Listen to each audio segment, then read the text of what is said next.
guys, welcome back to my channel. It's Felicity Ann.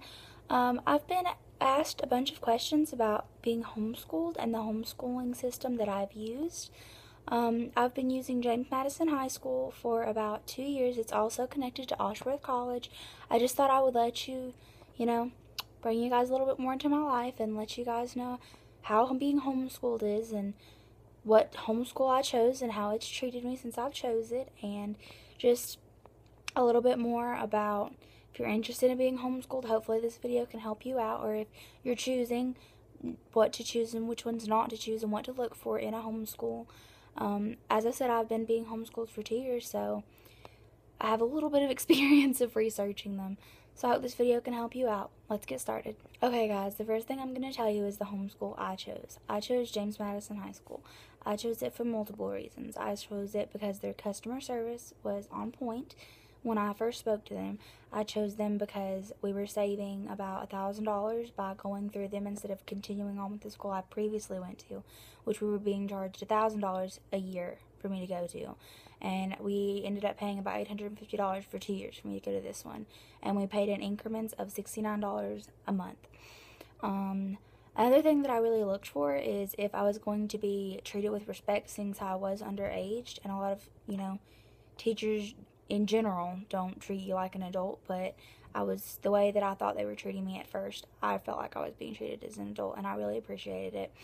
A few other things that I looked for when going and looking into schooling was, is it all time-based? Do you get to pick what classes you do, and do you get to pick your electives or things like that?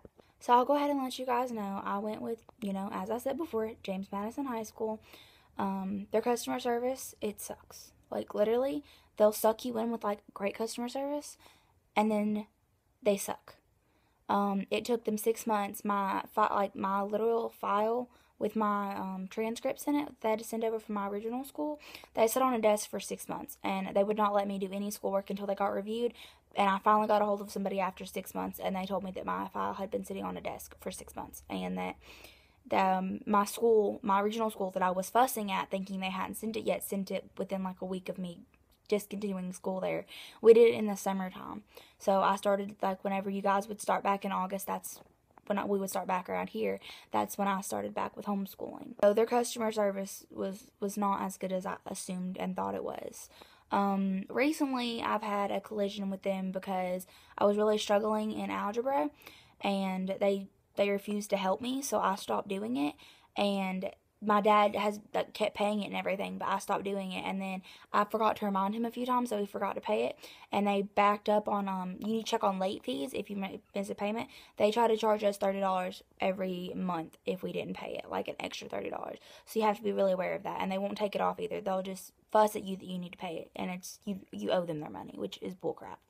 But everything was self-based. I got to do what I wanted, what classes, they chose what classes you do, but you still get to choose, a few electives and stuff. I had a lot of electives my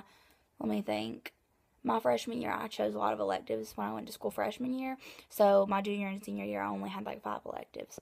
But recently, I tried to get them to reactivate my classes, and it took me 2 hours to get them to tell me what the heck was going on. They first said that it'd only take 30 minutes, and I waited 2 hours and called them back, and then she said, oh, you have to call this number. So basically they were going to let me think that I just had to give them a few days, and if I wouldn't have called, it would have been 14 more days plus what I just waited. So that's one thing I really don't like about them, is if you don't stay on their butt about everything, call. That's my best advice for you. If you can't fix something, you call and complain and pester them until they fix it, because there are people in that school that will send you around and around and around and around, and keep letting you get pissed off until you do something. So my best advice is just to nag the piss out of them. Really, do it, because that's what I had to do to get them to reactivate my classes. I do not recommend this school at all. I really don't. As far as the classes being self-paced, I passed most of my classes within the first 3 months or 4, and then struggled, and it's been a year and a half now, and I just now got them to straighten back up my classes. So it's a pain in the butt. So unless you want really crappy customer service, or unless you know the certain person to call to get them to fix it right then and there, I don't recommend this school. I just thought I would share my experiences with you guys through this school. That way it might help you guys. Other schools that I did look into was Penn Foster, but I heard some very bad reviews. Look on Google reviews. That's what I did, but obviously no one had this much trouble with their customer service as I have yet, because I haven't seen any other YouTube videos about crappy customer service from James Madison High School. And I was originally going to do Osworth College, which is also through them, but seeing how bad their customer service is, I'd rather go to Walter State or go through a different college rather than have to deal with their crappy customer service. Other than their crappy customer service, there hasn't really been a lot of terrible things. Like, no one's yelled at me or anything, or like told me I was stupid or anything. It's just, you have to stay very consistent on keeping on their butts. That's the only big complaint I really have. As far as the classes go, basically they give you a bunch of lessons, and they give you, They give you a bunch of lessons, and then they give you learning pages to like learn what's going to be on that lesson, and then you take a test. It's multiple choice. It's always 20, most of the time it's 20 questions.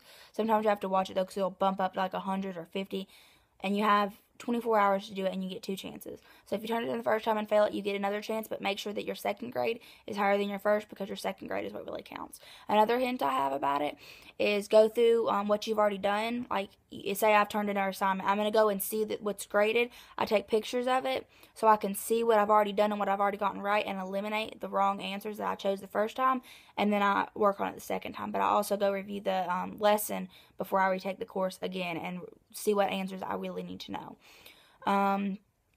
Those are, some really good tips that I have for being homeschooled. As far as being homeschooled, like, I really do enjoy being homeschooled. I get to be around my friends and family a lot more. It's like I've already graduated, but I'm still working on it. I currently only have Algebra 2, Geography 2, Part 2. They'd put it in, like, 2 parts. So, like, it'd be Algebra 2, Part 1, Algebra 2, Part 2. So, they put it in sections. But as far as being homeschooled, it's a great experience. I really do recommend it if you're having a really hard time in school. I was bullied a lot, and I had a lot of problems with people. So that's why I chose to be homeschooled, and it was a really good decision. It really was. It really does help you find who you are as a person. I found a lot about who I am that I wouldn't have found out about in high school, because the thing about high school is, to me, they tried to shape me into what they wanted me to be, and I didn't want to be that person. So I shaped myself into the person that I wanted to be. But I really hope you enjoyed this video. This is only like my 4th time filming it, because my video editor is crap. But I really hope you guys enjoyed this video. I really enjoy you guys interacting with me on my YouTube channel. I really do. A few people that have interacted with me lately, hold on just a second, I'll pull it up and read it off to you. You guys should go check out their channels too. I'll try to leave their channel links in the description box, but they've reached out to me and actually talked to me, and I really do appreciate that. The next one I want to tell you about is called the Empress. I think I will tag her, all of their channels that I mentioned in this video, I will tag their channels in the link below. But she has about 1,240 subscribers right now. She's like me, she's just a small growing channel, but she is a model and a dancer, I think. Yeah, she's a model and a dancer, but she was like super nice. She said she liked my hair, so thank you. Like, I have my Snapchat, my Poshmark, my Twitter, just a few of my Instagram. I have a few of my social media sites linked to my channel, and I will link them below. I would really appreciate if you guys would follow me on there. It would help me get an idea of what kind of videos you guys would like for me to make in the future. And just keep giving me feedback, because I really do enjoy that. But I hope you guys have a beautiful day, night, evening, whenever you guys are watching this, and stay beautiful. Thank you.